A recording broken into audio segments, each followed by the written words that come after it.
Assalamualaikum warahmatullahi wabarakatuh. Perkenalkan, nama saya Astri Handayani dari S1 Keperawatan tingkat 3B. Saya di sini akan melakukan praktek postural drainase. Tujuannya itu untuk mengeluarkan dahak. Indikasinya pada pasien akumulasi dengan penumpukan sekret pada saluran napas. Kontraindikasinya, postural drainase ini tidak boleh dilakukan pada pasien yang mengalami perdarahan, gagal jantung, TBC. Rencana waktu fisioterapi dada ini dilakukannya sebelum tidur setengah jam, lalu sebelum makan setengah jam, karena itu untuk agar tidak terjadinya mual muntah. Setelah itu mempersiapkan alat apa saja yang dipergunakan, yaitu ada bengkok, lalu ada septic gel, lalu ada stetoskop, ada kateter suction, lalu ada selang suctionnya, lalu ada handscoon, ada NaCl, dan ada tisu, ada gelas yang berisi air hangat. Lalu di sini ada bagian semen yang berisi kom dan kasa. Ini ada pelak dan pengalasnya. Lalu siapkan bantal 3. Setelah itu saya akan melakukan komunikasi dengan keluarga pasien. Selamat pagi Ibu, perkenalkan saya perawat Afria yang bertugas di ruang mawar dari pukul 7 pagi hingga pukul 2 siang. Tindakan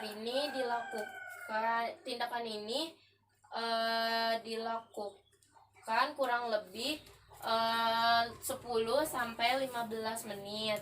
Tujuannya itu untuk mengeluarkan dahak anak Ibu ya Ibu.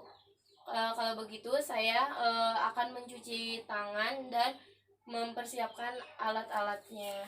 Setelah itu tutup sampiran untuk menjaga privasi pasien, lalu mencuci tangan dengan 6 langkah menggunakan aseptic gel.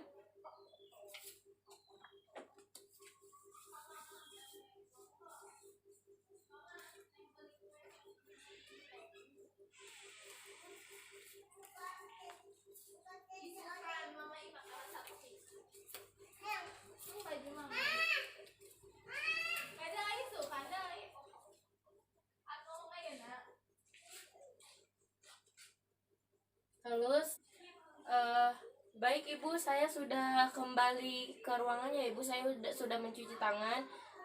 Kalau begitu saya akan langsung melakukan tindakannya saja ya Ibu. Lalu setelah itu pasang perlak pada pasien. Maaf ya Adek.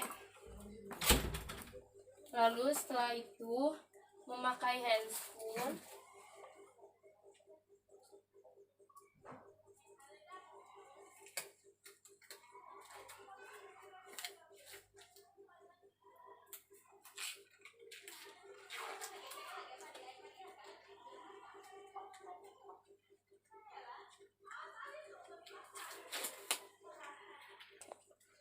Setelah itu anjurkan pasien batuk efektif bila perlu. Sebelum pasien batuk secara efektif, persiapkan dulu gelas yang sudah diisi air hangat. Tujuan itu agar dahaknya encer. Lalu si pasien suruh minum dulu. Adek, minum dulu ya Adek air hangatnya agar dahaknya encer. Maaf ya Adek. Lalu setelah itu pasien suruh menarik napas secara pelan dan dalam dengan menggunakan diafragma atau napas perut. Adek tarik napas yang dalam ya Adek. Keluarkan lagi Adek. Lalu menganjurkan pasien batuk efektif. Adik coba batuk. Setelah batuk, lalu si pasien anjurkan tahan nafas selama 2 detik. Tahan nafas ya adek. Lalu setelah itu keluarkan lagi adek. Anjurkan pasien untuk batuk 2 kali dengan didengarkan memakai stetoskop.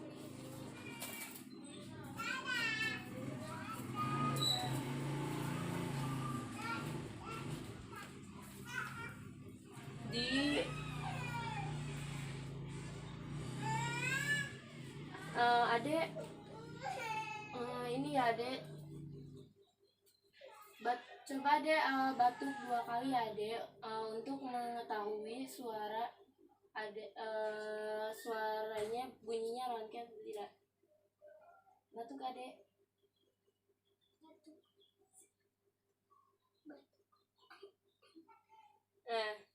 Oh adek, suaranya rongkeng ya adek. Setelah itu buka.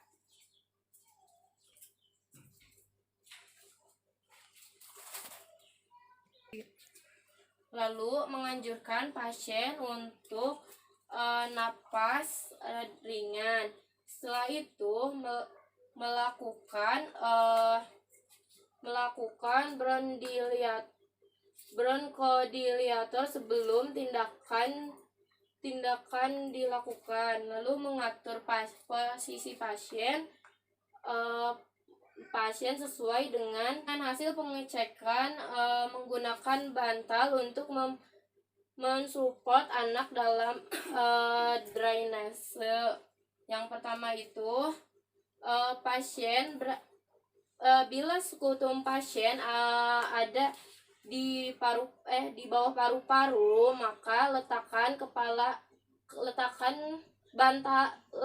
kepala harus lebih rendah dari dada, dan dalam keadaan pasien tengkurap. Lalu bila pasien sekutumnya ada di atas paru-paru, di samping lateral. Lalu sebelum itu angkat dulu. Lalu posisi jika pasien sputumnya di bagian paru-paru samping atau lateral, maka posisikan anak dengan miring. Maaf ya adek, miring badannya ya adek, miring ya adek. Lalu tangannya lurus ya. Dengan menggunakan bantal, ada peluk ya, seperti memeluk bantal, seperti memeluk guling. Setelah itu selanjutnya melakukan clapping hand, yaitu menepuk-nepuk di bagian dada, tujuannya agar keluarnya sputum. Caranya, maaf ya adek, sekarang kita ini dulu ya, tepuk-tepuk agar supaya si sputumnya keluar ya adek. Maaf ya adek, dengan cara, maaf ya adek, tidak terasa sakit kan ya adek, maaf ya kalau sakit sedikit ya. Setelah itu bila pasiennya telentang, tepuk-tepuk itu selama 3-5 menit. Setelah itu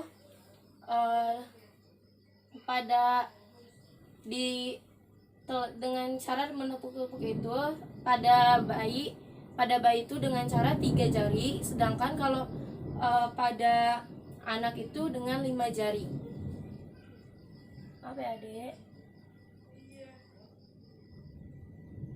Lalu dada anak pada mengeluarkan nafas, yaitu untuk mendorong sekret untuk keluar. Lalu setelah itu letakkan kedua tangan ke samping iga, getarkan secara perlahan-lahan.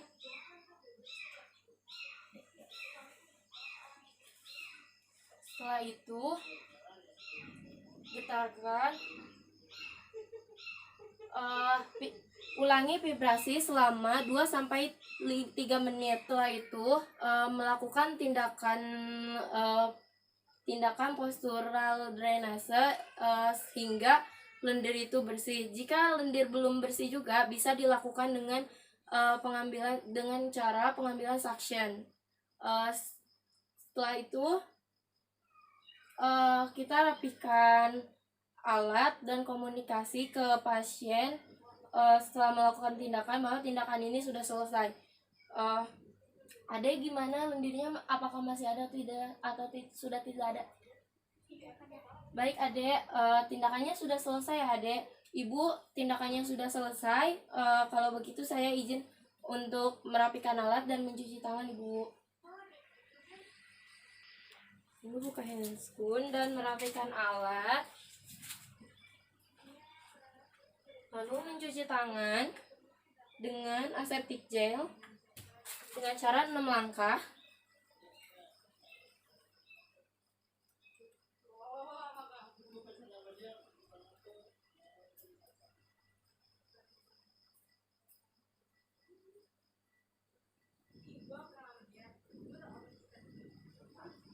Setelah itu baik ibu,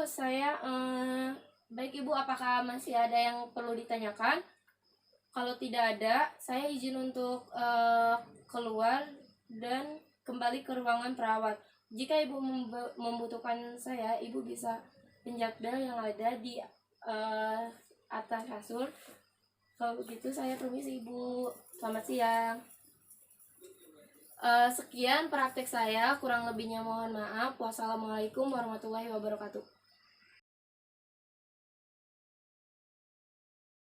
Assalamualaikum warahmatullahi wabarakatuh. Perkenalkan, nama saya Sri Handayani dari S1 Keperawatan tingkat B. Saya di sini akan melakukan praktek suction pada anak.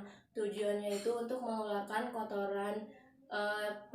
kotoran yang ada di dalam hidung dan melegakan jalan napas. Indikasinya itu pada pasien yang mengalami penumpukan sekret. Kontraindikasinya itu tidak boleh dilakukan suction pada pasien yang menderita perdarahan. Lalu saya di sini akan memperlihatkan alat apa saja yang digunakan. Yang pertama ada bengkok, lalu ada selang suction, lalu ada handscoon, ada NaCl, ada aseptic gel, lalu di sini ada mesin suction, lalu di sini ada bak instrumen yang berisi comb kecil, pinset, sama gunting, lalu ada plester, dan di sini juga ada pelak. Setelah itu melakukan komunikasi kepada orang tua pasien. Selamat siang ibu, perkenalkan nama saya perawat Azria yang bertugas dari pukul 2 siang hingga pukul 9 malam. Apakah ini benar dengan ibu Amel? Iya benar. Baik baik bu, saya di sini akan melakukan tindakan suction ya ibu. Tujuannya itu agar memperlancar jalan napas dan membersihkan kotoran yang ada di dalam hidung anak ya ibu. Waktunya kurang lebih 10 hingga 15 menit. Kalau begitu saya izin untuk mencuci tangan dan mempersiapkan alat ya ibu. Iya sus. Ya. Tutup sampiran, lalu cuci tangan pakai aseptic gel, lalu cuci tangan dengan 6 langkah.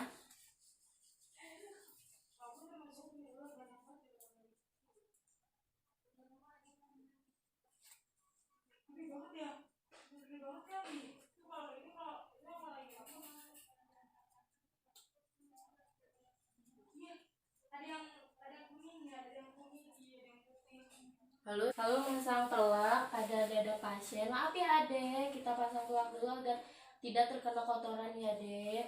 Setelah itu memperdekatkan alat yang akan digunakan.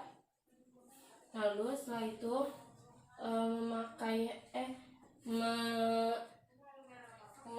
memasukkan NaCl ke dalam kom. Setelah itu memakai handscoon.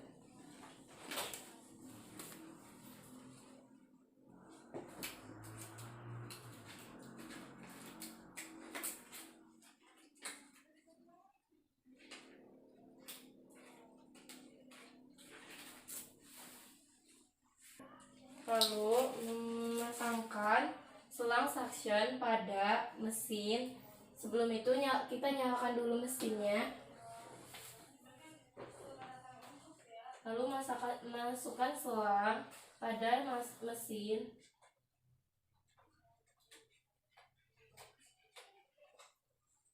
Setelah itu kita masukkan selang suction pada hidung anak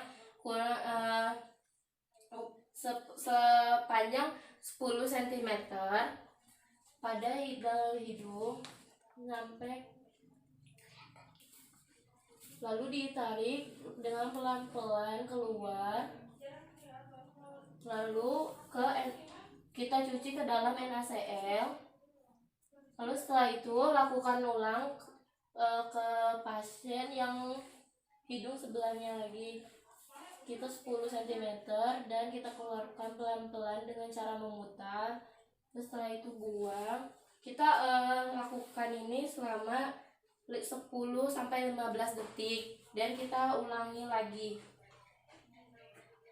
Setelah itu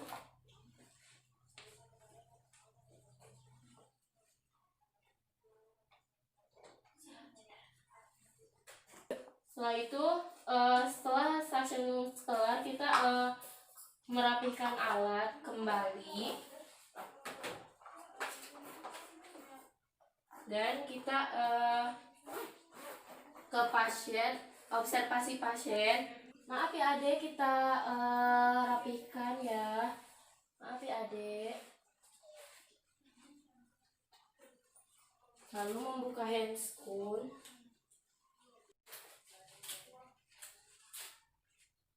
Lalu observasi kepada pasien. Ade bagaimana? Apakah napasnya sudah lega? Baik Ade, kalau sudah lega, udah bersih ya Ade jalan napasnya. Baik Ibu, pemberian suctionnya sudah beres ya Ibu. Kalau begitu saya izin mencuci tangan dan merapikan alat. Setelah melakukan tindakan, kita mencuci tangan kembali.